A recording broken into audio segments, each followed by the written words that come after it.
before I start off my thing, I want to show off the fit, you know. Be Rare. Get your at Be Rare clothing at BeRare.com, you know. All right, let me show off this spice. Today I ran Traptrix. I ran 5th place at the Heart of the Underdog tournament. So let's get started. All right, started off with 3 Marmello, you know, staple the card. Don't even got to mention. Me, I chose to run 3 Arachnocampus. Okay. I ran 2 Mandises, and because my deck is a little bit more techy. By the way, I run 42 in my main, not 40, so you'll start seeing why. I ran 2 Pudicas, and I'll show you why I ran 2 also. Okay. I ran 1 Nepenthes and 1 Atrax. Interesting. So this particular meta, this allowed me to extend more when my hand was unorthodox. Okay. And this allowed me to play through Decasanka. Yes, I bottomless Trapo's Decasanka. Okay. Allows me to play through Because you hand. can activate them from hand. And you can't negate my traps. Right, exactly. I do like this, and it's extra insect, and you'll also see why. Everything's all going to come together. Okay. I actually like 3 Dianans. This is the extender. I love the additional normal summon that you get from the field card that's coming up next. This is the bee's knees. I don't know why people run 2. I run 3. Okay. So that's it for the Traptrix. I decided to run 2 Ash. In this particular format, I really didn't like Ash, but Ash is one of them cards you got to use. Right. It is what it is. Use 2. Always sat around. I don't be needing it. Gotcha. The bee's knees. 3 parallel exceeds. You know, everybody been saying that about this card right here. This card right here. I don't think I lost the game when this effect resolves. Exactly. You don't lose. It's too good. It's too good. They're gonna hit this probably. I don't know. All right, so that's that. So like I said, my deck is a little bit unorthodox.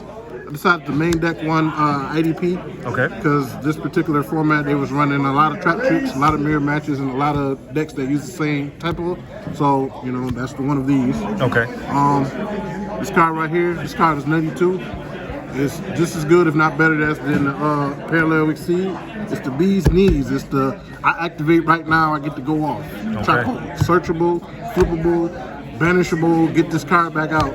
It does so much for the deck, I agree. Alright, so I ran 1 copy of Trapo Nightmare, Okay. 1 copy of Bottomless Trapo, and I ran 2 copies of the Floodgate Trapo. Floodgate is so good in this format because, you know, it makes it so it blocks your opponent's zones, put face down, they can't flip break, makes it make their summon useless.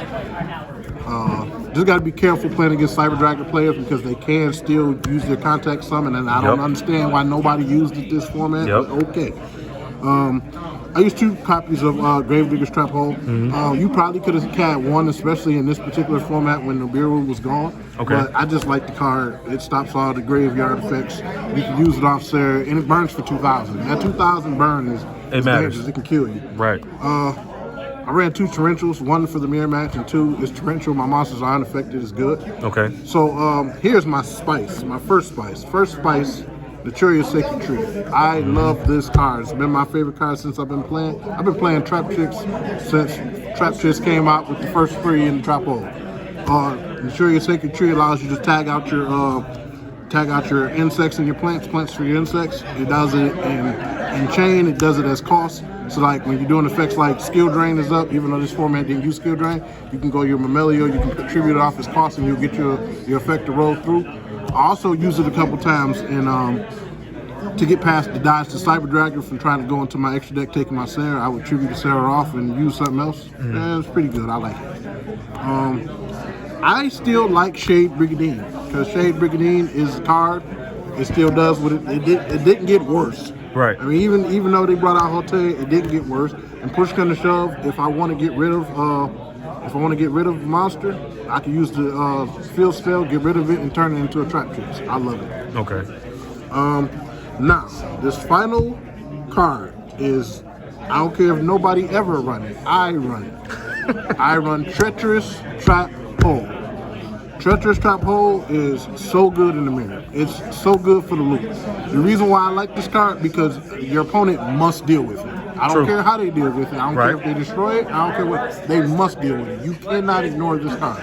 This card will take you out by itself if you can't get past this card. Even if it's simply doing something to put a trap in my graveyard, you have to do something to this card.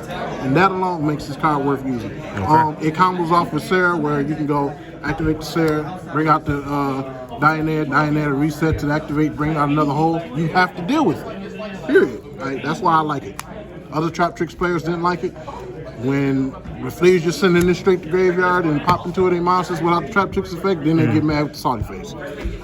It also helped me when I was playing against the Cyber Dragon players when they're trying to summon 2 monsters before they get the Cyber Dragon Infinity. No, get out of here. Now, the reason why I ran 2 Pudicas because I actually like a copy of Terraforming. And the reason why I like Terraforming is because I actually hate using my normal summon for Pudica.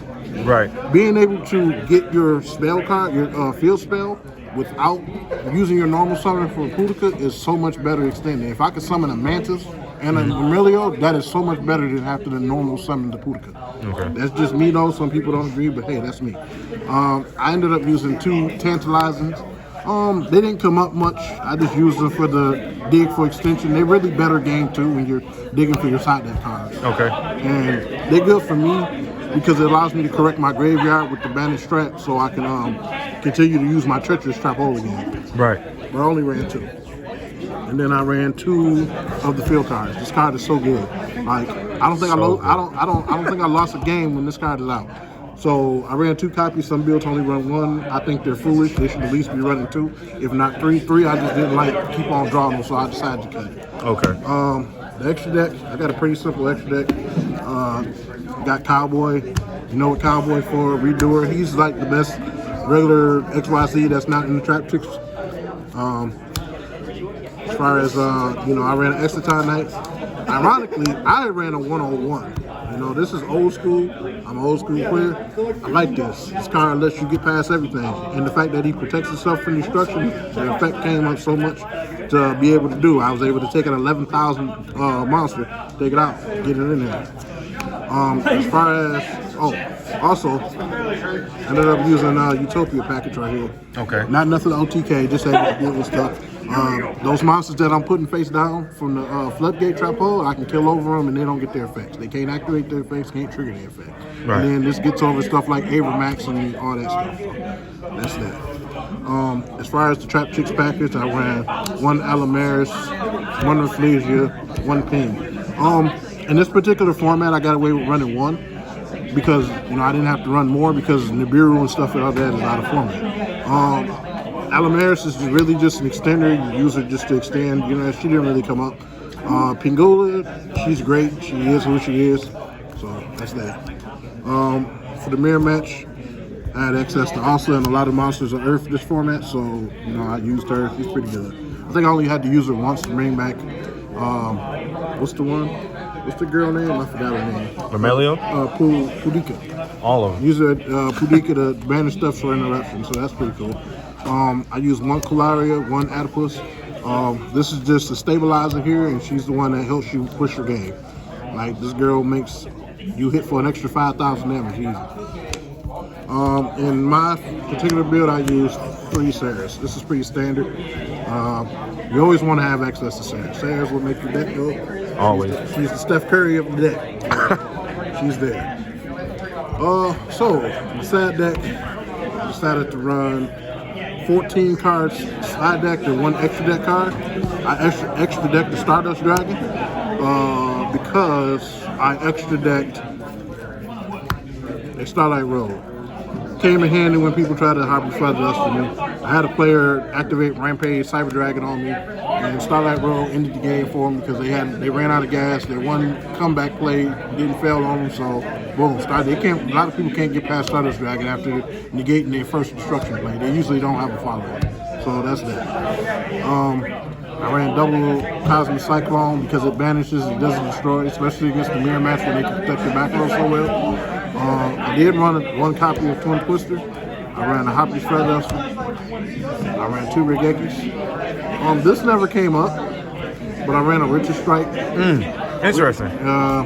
Talk to me about Witcher this. Strike, basically, if I catch you in a situation where you're negating my cards and my effects, it's a blowout card. If this resolves, you win the game. Banish the field in hand, right? Yeah. Okay. Destroys hand and field and everything. This card, if this card resolves, the player should win. If you do not win after resolving this card, you need to quit playing Yu-Gi-Oh! I actually tried out 2 destructive cannons. It runs more like an interrupter and it kills off the links. It actually helps in the mirror match, so I can get rid of their adipose, entire extra deck. Their Traptrix, everything like that. And everything else is just interrupt. Monsters are easier to deal with when they're face down, when they're face up. Right. So that's just it. I ran 2 copies of D-Berry. Actually, I'm a little bit disappointed in this because it didn't work as well as I wanted it to work. Either or I got real lucky with my matchups. But in the mirror match, it's bad because if you force them to go into the links, they will. And you could possibly lose harder with that. So I agree.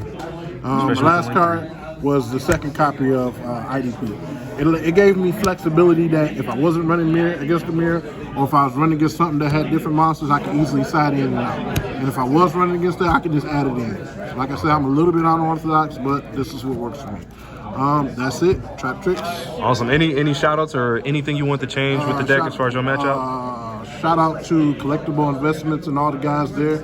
You know, you guys are very wonderful. You, Mike, always been supportive of me recovering, coming back in the game. My man. Dale gave me a couple cards to start out. You know, a little play testing with Jazz, a little play testing with all the other fellas up at the shop. You know, shout out. All right, other than that, nope, over and out. All right, for sure, my boy. Good looking.